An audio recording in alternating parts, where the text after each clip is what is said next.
স্বৈরাচার তৈরি হইতে দিব না। ইনশাআল্লাহ আপনারা যদি সাথে থাকেন, যত হুঙ্কার আসুক না কেন, এই স্টেজে বসেছিলাম তখনও পর্যন্ত অসংখ্য জায়গা থেকে ফোন আসতেছে, কিন্তু কেন আমরা স্বৈরাচার বিজয় হয়েছে, কেন আবার আপনারা এভাবে বৈষম্য তৈরি করবেন?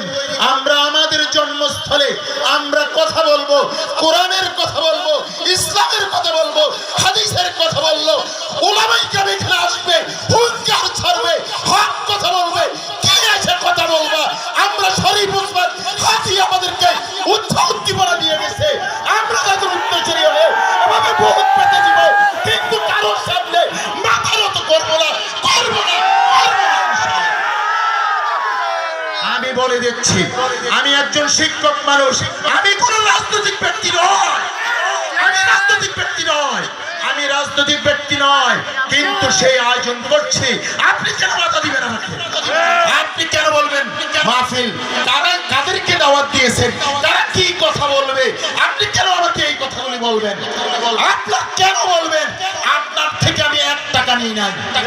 গত বছর আমি টাকা দিয়েছি, এই বছর আমি এবং ইসরাফিল ভাই 2 জন দিচ্ছি। আপনি কথা বলার কে?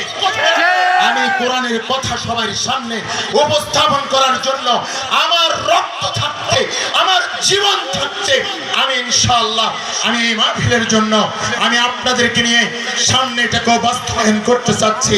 আপনাদেরকে একবার ইনশাআল্লাহ আগামী বছর এই সামনের মাহফিলকে আমরা 25শে ডিসেম্বর ইনশাআল্লাহ আপনারা সবাই মুখস্থ করে নেন। আগামী মাহফিল কোন দিন হবে বলেন? 25শে ডিসেম্বর।